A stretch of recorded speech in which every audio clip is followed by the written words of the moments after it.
الحمد لله نستعينه ونستغفره ونعوذ بالله من شرور أنفسنا ومن سيئات أعمالنا. من يهده الله فلا مضل له ومن يضلل فلا هادي له، ونشهد أن لا إله إلا الله وحده لا شريك له، ونشهد أن محمدا عبده ورسوله. قال الله تعالى في القرآن المجيد: بسم الله الرحمن الرحيم. أقم الصلاة لدلوك الشمس إلى غسق الليل وقرآن الفجر إن قرآن الفجر كان مشهودا ومن الليل فتهجد به نافلة لك عسى أن يبعثك ربك مقاما محمودا.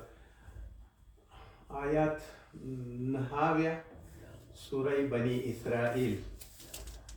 وقال عن معاذ بن رضي الله عنه قال: قلت يا رسول الله صلى الله عليه وسلم أخبرني بعمل يدخلني الجنة ويباعدني من النار. قال: لقد سألت عن عزيم وأنه ليسير على من يسره الله عليه. تعبد الله لا تشرك به شيئا وتقيم الصلاة وتؤتي الزكاة وتصوم رمضان وتحج البيت.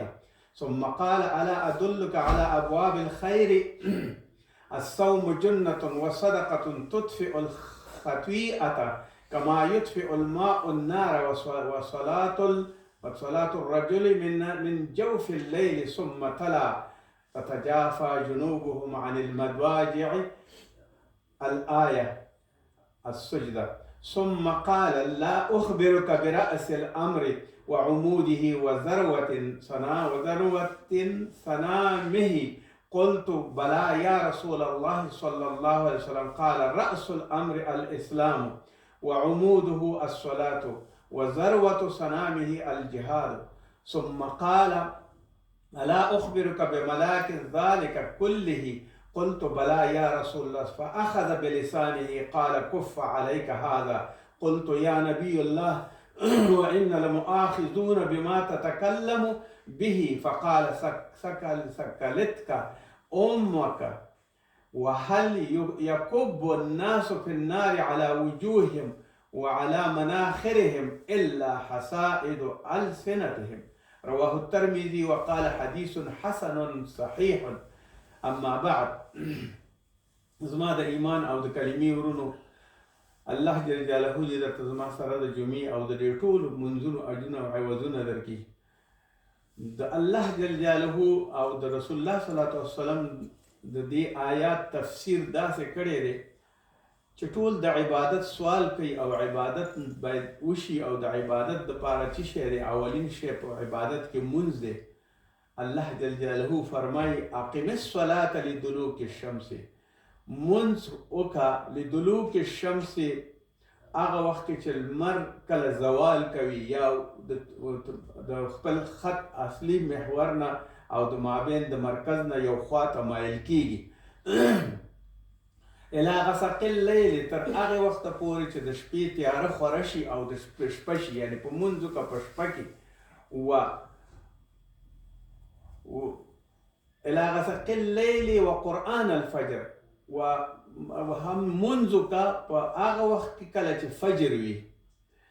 او ان القرآن ان القرآن بعد ذلك ان القرآن الفجر كان مشهودا ومن الليل فتهجد به نافلة لك عسى أن يبعثك مقاما محمودا. پنځه منځونه په دې آیات شریف کې ذکر شوي دي. اقم الصلاة لدلوک الشمس، هغه وخت منځ وکړه کله چې لمر مائل شي او د خپل د مرکزي حیثیت نه واوړي، یعنې د ماسپښین منځ وکړه. الى غسق الليل، د غسق الليل کې علما وایي چې دې کې غسق الليل د ماښام او د ماسخوتن مونځ دواړه شامل دي. وقرآن الفجر، او قرآن په فجر کې ولوله معنا دا ده چې په قرآن د فجر نه د سحر مونځ غرض دی. یعنې دا پنځه وخته منځونه په دې کې ذکر شوي دي چې ټول هغه منځونه پکې داخل دي چې کوم یو قرآن الفجر د سحر مونځ شو، او دلوک الشمس د ماسپښین مونځ شو، و الى غسق الليل، او د غسق الليل نه وروسته بیا د مازدیګر او د ماښام او د ماسخوتن مونځ شو. یا دا چې لدلوک الشمس کله چې لړ شي د ماسپښین او د مازدیګر مونځ شو. الی غسق اللیل تر هغه وخته پورې چې تیاره خوره شي او تیاره شي یعنی ماسخوتن شي او ماښام شي. قرآن الفجر د سحر مانځه کې باید قرآن ولوستل شي او رسول صلی الله علیه وسلم عادت دا و چې په قرآن به زیات لوسته اوږد به لوسته په سحر په مانځه کې. او قرآن الفجر کان مشهود او دا قرآن د سحر چې دا په تاسو باندې بیا گواهی کوي او په تاسو باندې شاهد دی او دا تاسو ته ښکاره شوی چې باید دا ولولئ. ومن اللیل فتهجد او بیا وروسته د دې نه دا وایي چې په شپه کې باید تهجد وکړئ، د تهجد لمونځ وکړئ. نافلة لک هغه به ستاسو دپاره اضافه وي او نفل به وي. عسى ان یبعثک مقام محمود کله چې ته نفل وکړي او دغه منځونه وکړي نو الله جل جلاله به مقام محمود درکړي. رسول الله صلی الله علیه وسلم ته د اشاره ده او ټولو مسلمانانو ته الله جل جلاله جنت کې محمود مقام ورکوي. د رسول الله صلی الله علیه وسلم عادت دا و چې کله به الله جل جلاله دغه تهجد به کول نو دا تهجد به بیا په هر شپه او په بیل ترتیب باندې به کول او د تهجد نه به هیڅ وخت قضایي نه راوړله. د زوال نه وروسته ظهر او عصر راځي لدلوک الشمس. مخکې د وخت د رسول الله صلی الله علیه وسلم وایي کله چې خط په استوا خط باندې برابر په مرکز باندې وي مونځ نه دی روا، نفل نه دی روا، هیڅ شی نه دی روا. صرف کله چې دلوک الشمس یعنی زوال وشي نو بیا بعد د هغې نه به مایل شي لمر نو بیا به بعد د هغې نه به مونځ کې نو الی غسق دلوک الشمس کې راغلی دي چې تاسو څه وکئ مونځ وکئ د ظهر او د عصر دواړو د ماسپښین او د مازدیګر مونځ وکئ. او بیا وروسته چې غسق اللیل مغرب او عشاء دواړه یعنی ماښام او عشاء ماسخوتن دواړه لمونځونه ادا کړي. او قرآن الفجر پر خپله صراحت کوي چې د قرآن الفجر ولوله او رسول الله صلی الله علیه وسلم ته وایي چې نفل وکړه. نفل علما بیا وایي چې دا نفل په خپله باندې د تهجد په خپله په رسول الله صلی الله علیه وسلم باندې اول کې کوم وخت کې منځونه نه و نازل شوي نو خلکو به نفلونه کول د شپې لمونځ دا فرض په خلکو باندې. بیا پس ته چې د وختونه د لمونځونو راغله نو نفل بیا یوې ډډې ته شو او صرف رسول الله صلی الله علیه وسلم ته پاتې شو. بیا علما دوه ډوله دي، یو وایي چې رسول الله صلی الله علیه وسلم باندې دا نفل فرض او بل وایي چې نه دا ور باندې همداسې نفل و چې باید وایي کې خو رسول الله صلی الله علیه وسلم کله هم نه قضا کول ځکه د دې ډېر زیات اهتمام به کو او دې باندې به ډېر زیات تاکید کو په خلکو باندې چې تاسو منځونه وکړئ. دا د آیات ترجمه وه. اوس داسې د همدې تفسیر په دې آیات شریف کې د منځونو او د دعاګانو داسې راغلی دی. عن معاذ رضی الله عنه قال قلت یا رسول الله صلی الله علیه وسلم وی ما رسول الله صلی الله علیه وسلم ته ویل چې یا رسول الله اخبرني بعمل يدخلني الجنه داسې یو عمل راته وښیه چې ما جنت ته داخل کړي ویباعدني من النار او ما لرې کړي او دوری اختیار کمه د څه شي نه د نار او د اور نه. قال لقد سألت عن عظیم دا وی په داسې یو ډېر لوی سوال دې ما نه وکړو وانه لیسیر علی من یسره الله او په هغه چا باندې آسان دی چې څوک غواړي چې دا آسان کړي په ځان باندې یعنی وایي کې تابعت یې وکړي. علیه تعبد الله د الله تعالی عبادت کوه لا تشرک به شیئا هیڅ شی په الله باندې مه شریکوه الله سره هیڅ شی شریک نه کړي. وتقیم الصلاة او بیا منځ ودروه وتؤتي الزکات او زکات ورکوه وتصوم رمضان او بیا رمضان میاشت کې روژه ونیسه وتحج البیت دا اساسونه او هغه بنیادونه د اسلام دي چې پنج بنا ورته ویلی کېږي. او په یو بل آیات شریف کې واعبد الله ولا تشرکوا به شیئا الله تعالی عبادت وکوه هغې سره هیڅ شی شریک مه کوه. اوس دا چې رسول الله صلی الله علیه وسلم ته دا وایي چې ما داخل کې جنت ته نو دا به آسان شي په هغه چا باندې چې څوک غواړي چې آسان شي. او لقد سألت عن عظیم یعنی د ډېر لوی شي پوښتنه دې ځکه وکړله چې دې باندې انسان مسلمان او مؤمن کیږي او جنت ته پرې روانېږي. ځکه د الله تعالی دا عبادت سړي ته اسانوي او شرک مه کوه د الله سره. هیڅوک مشر وي که کشر وي فرعون وي او که زیارت وي او که ولی وي او کار څوک وي د الله سره په عبادت کې هیڅوک مه شریکوه. واعبد الله ولا تشرك به شيئا، د الله عبادت کوه هغې سره هیڅ شی شریکوه مه.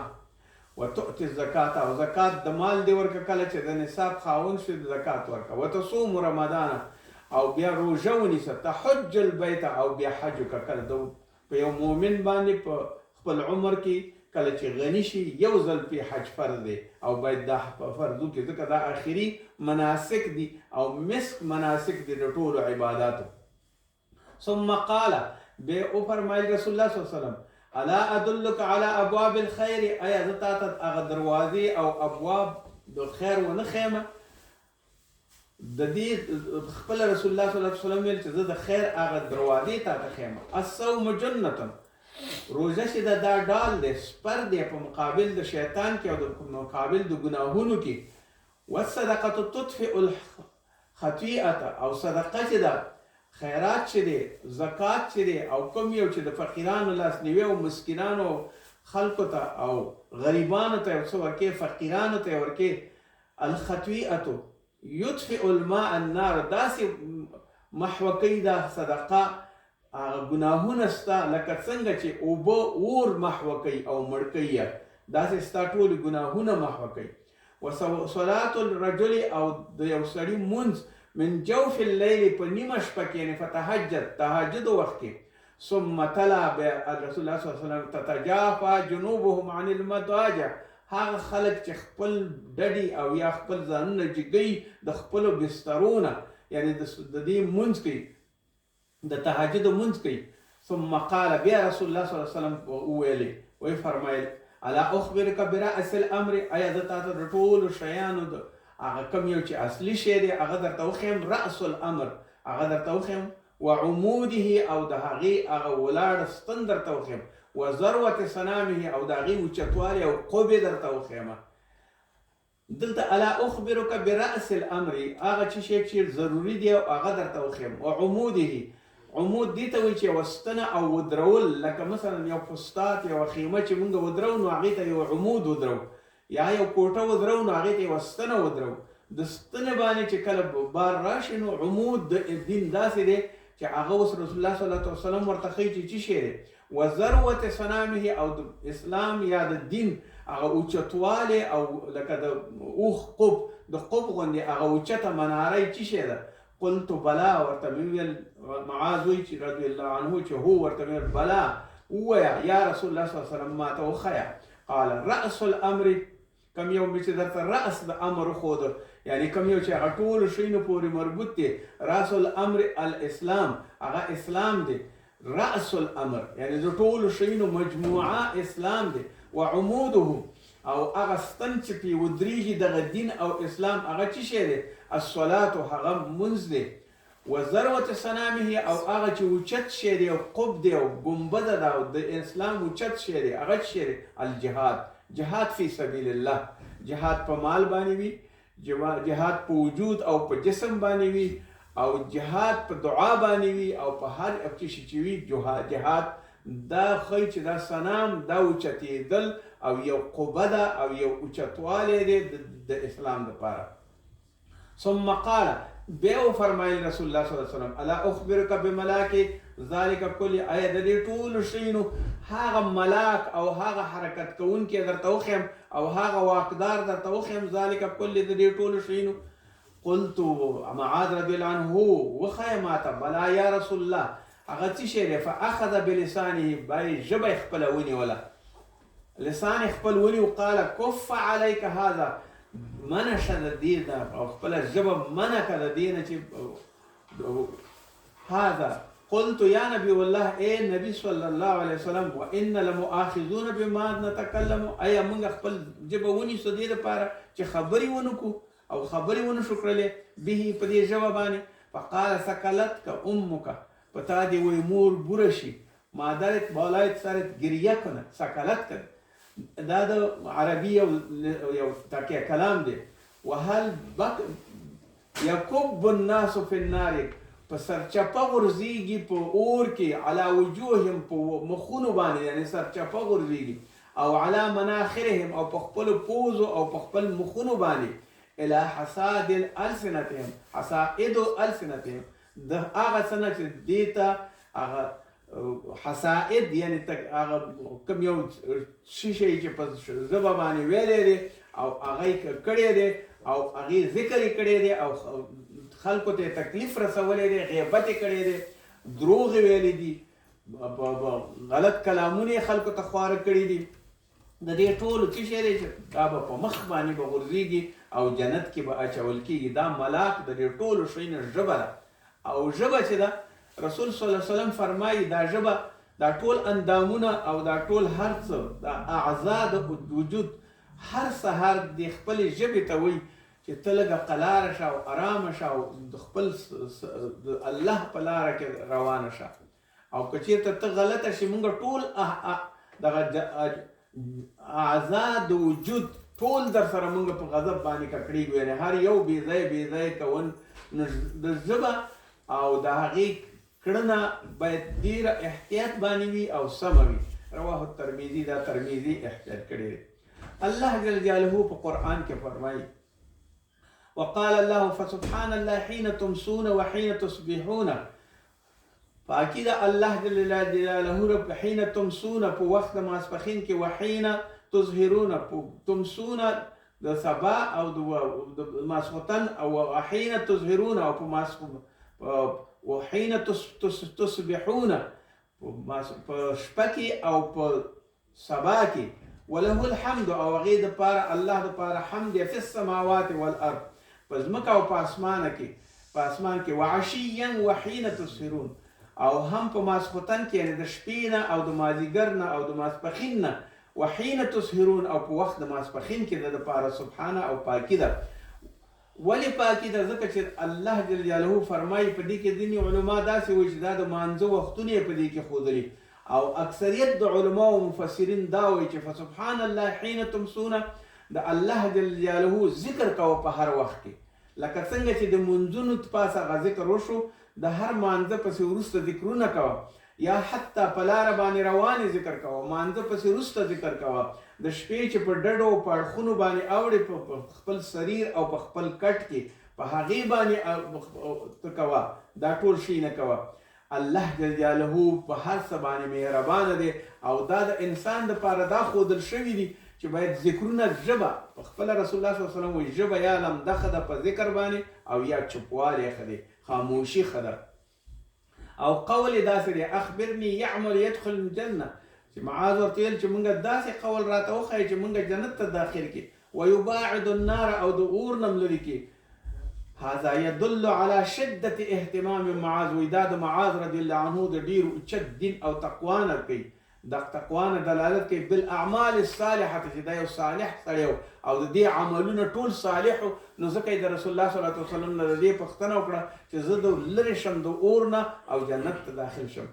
او په دې کې د دې معاذ رضی الله عنه په دې خبرو کې دا دلیل دی، ځکه چې اعمال چې دي دا اعمال چې دي سبب د داخل د جنت ګرځېږي. الاعمال سبب دخول الجنه، عملونه ټول د داخل د جنت ته ګرځېږي. وقال تعالى الله جل جلاله فرمایي تلك الجنة التي أورثتموها بما كنتم تعملون، دا جنت د هغه چا میراث دی کوم یو هغه څوک ورته ورتلی شي بما كنتم تعملون، څوک چې په عمل کوي. سورة الزخرف، څوک چې عمل کوي نو هغې ته دا جنت ورکول کېږي.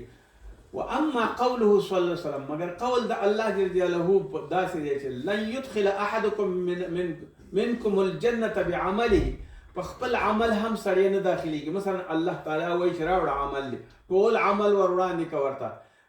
عقیدي مسله ده چې په عمل باندې سړی نه بخل کېږي په خپل عمل، ولې د خدای په فضل او په کرم باندې بخل کېږي.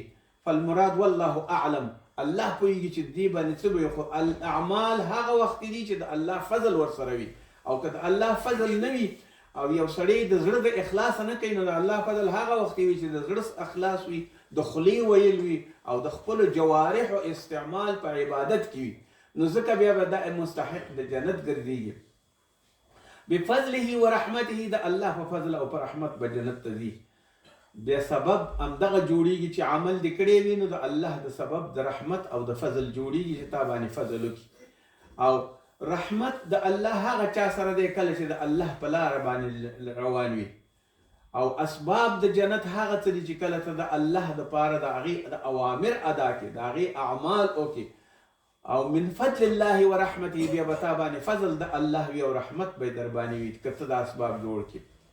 او بل قول چې موږ په حدیث کې وویل لقد سألت من عن عظیم، د یو غټ شي پوښتنه دې وکړه، د یو لوی شي یو ستر شي پوښتنه دې وکړه.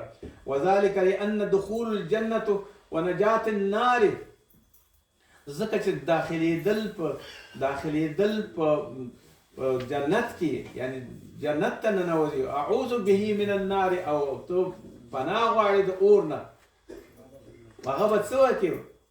واحسن دندنتک، دندنه.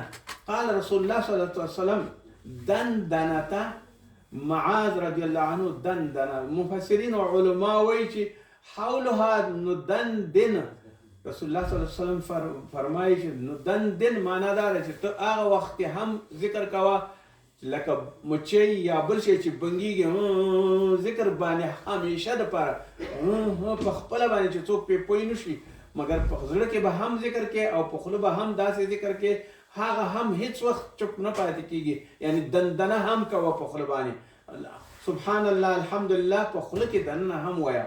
وقوله وانه لیسیر علی ما یسره الله، او په حدیث کې چې راغلی چې دا هغه شیان ټول اسان دي هغه چاته چې الله پې اسانه کړي وي. اشاره دې ته ده چې ان التوفیق کله بید الله، توفیق ټول الله ورکوي، په خپله په انسان کې هیڅ شی نشته. فمن یسره الله علی الهدى اهتدى، چا به چاته چې هدایت وکړي او زړه یې او اراده یې وشي هغې هدایت کېږي. ومن لم یسره علیه، او هغه څوک چاته چې اساني ورنکړي الله جل جلاله، لم یتسیر له، هغې دپاره هیڅ شی نه اسانېږي بلکې مدام به په تکلیف کې وي. الله جل جلاله فرمایي فاما من اعطى واتقى، هغه چاته چې ورکړه شوې ده واتقى او تقوا کوي او ورکړه کوي او سخا کوي او جود کوي، وصدق بالحسنى او صادق وي او نیک کارونه کوي، فنيسره لليسرى، هر څه به ورته آسان کړلی شي. واما من جعل واستغنى، او هغه خلک چې اما من بخل واستغنى، او هغه خلک چې بخل کوي او استغنا کوي او کبر کوي، وکذب بالحسنى، او په نیکۍ باندې ټول عمر دروغ وایي یا نیکي نه کوي، او بل ته هم مني چې فسنيسره للعسرى، الله به ورته آسان کړي هغه سختي او دوزخ کې به یې واچي. سورة الليل. اوس د دې سړي داسې وایي چې اعملوا فکل مسیر، ټول عملو کوي په هغه لاره کې لما خلق له، چې کوم یو چې تاسو ته برابر شوی د کوم یو امر. اما اهل السعادة، کوم چې سعادت والا ته فیسرونه، دې ته اسانیږي اهل السعادة ته. واما اهل الشقاوة، او کوم یو چې تکلیف خلق دي، د سختۍ خلق دي، بخیل خلق دي، جنگی خلق دي، غیر ذالک یعنی ګډ وډ خلق دي، فیسرون للعمل اهل الشقاوة، هغې ته به د شقاوت جزا په دوزخ کې ورکول کېږي او په دنیا کې به هم خسران ورسره وي. فیسرون للعمل اهل الساعة، ټول عملونه اسانیږي هغه څو چاته او هغه څوک چې هغه د سعادت خاوندان وي. واما الشقاوة، کوم یو چې د اهل شقاوت خلک دي، فیسرون للعمل اهل الشقاوة، هغې ته به د سختۍ مدام به دروغ به وایي، زیاتې به کوي، غلط کارونه به کوي، منکرات به کوي، الله جل جلاله نه به لرې وي او هغه به هیڅ شی نشي کولی. ثم تلا هذه الآية، بیا الله جل جلاله دا آیات ولستو. وكان النبي صلى الله عليه وسلم، دا پورته آیات مې چې ولستو، يقول في دعائه، بیا رسول الله صلی الله علیه وسلم په دعا کې دا ویل وحدني ويسر الهدى لي، وحدني ما ته هدایت وکړه، ويسر الهدى لي، ما ته هدایت لاره وښیه او هغې باندې ما راوله. وقوله، او بله خبره دا ده الا ادلک علی ابواب الخیر، ابواب الخیر د څه ته وایي، یا بابونه او دروازې د خیر څه شی دی. لما رتب دخول الجنة، چې ته ورته داخل شي جنت ته، او دا واجبات د اسلام کله چې سړی په دې باندې راوړي، واجبات د اسلام په خپله به جنت ته داخل شي، ځکه دا علی ابواب الخیر دي، د جنت دروازې، دغه لمونځ کول، حسنات کول، زکات ورکول، روژه نیول، دا ټول هغه څه دي چې الله جل جلاله دې په جنت کې داخلي. فإن أفضل الأولياء الله هم المقربون. ځکه نږدې خلک او هغه څوک دي چې هغه الله ته په عبادت باندې نږدې کېږي. یو سړي کې عبادت نه وي، صرف یو بت دی، یو ځناور دی، یو داسې شی دی چې هغې نه هېڅ شی نه جوړېږي. که کله دا شی نه ورکې نه وي نو بیا به الله جل جلاله هغې ته ټول بابونه خلاص کړي. او نوافل او شرح عقاید لیکي چې طحاوي لیکي چې کله چې انسان ډېر زیات نوافل کوي نو دا ولی الله ګرځېږي، دا الله ولی ګرځېږي، الله سره بیا نږدې کېږي، الله ورته په خپله د جنت دروازې خلاصوي. وقوله الصوم جنة، روژه هذا الكلام، دا کلام چې ثابت عن النبي من وجوه كثيرة. ډېرو خلکو دا ویلي دي او ټولو محدثینو دا روایت کړي. صيام جنة سپر دی په مقابل د دشمن کې، وحسن حسین، او هغه احاطه ده او دیوال دی چې ته پکې مسؤون او علی آرام ناست من النار، د اور نه، یعنی جنت نه اور نه سړی لرې کېږي. فالجنة هي ما يستجن بها العبد كالمجن الذي يقيه عن القتال. دغه کم یو چې دا سپر دی دا وایي داسې دی لکه یو مجاهد چې په مقابل د دشمن کې خپل سپر استعمالی او د هغې توره پې کار نشي کولی، نو دا دومره غټ حیثیت لري. نو جنت ته به ځکه سړی په دې باندې ځي د سپر په لحاظ باندې چې خپل نیک اعمال ټول سپر کړي وي، د معاصي او د ګناهونو د دنیا نه تیر شوی وي، نو بیا به الله جل جلاله دا هر څه ورکوي. او فضل الصدقه، د صدقې فضل هغه، والصدقه تطفئ الخطیئه کما یطفئ الماء النار. وایي دا داسې صدقه داسې شی دی چې ټول هغه خطاګانې چې دي هغه داسې لرې کوي لکه څنګه چې اوبه اور مړ کوي. عن انس رضي الله عنه عن النبي صلى الله عليه وسلم ان صدقته سر لتطفئ غضب الرب. کله چې ته صدقه پټه ورکړي یو فقیر ته، یو غریب ته، یو مسکین ته، لتطفئ غضب الرب، د الله تعالی غضب او هغه لرې کوي او دفع کوي د الله تعالی غضب. وروي عن علي بن الحسين انه كان يحمل الخبز على ظهره بالليل. حسین د علي زوی، هغې به د شپې به روټۍ به یې واغسته او ډوډۍ به یې واغسته او په تیاره شپه کې به په مساکینو باندې په تیاره شپه کې په مساکینو باندې تقسیموله.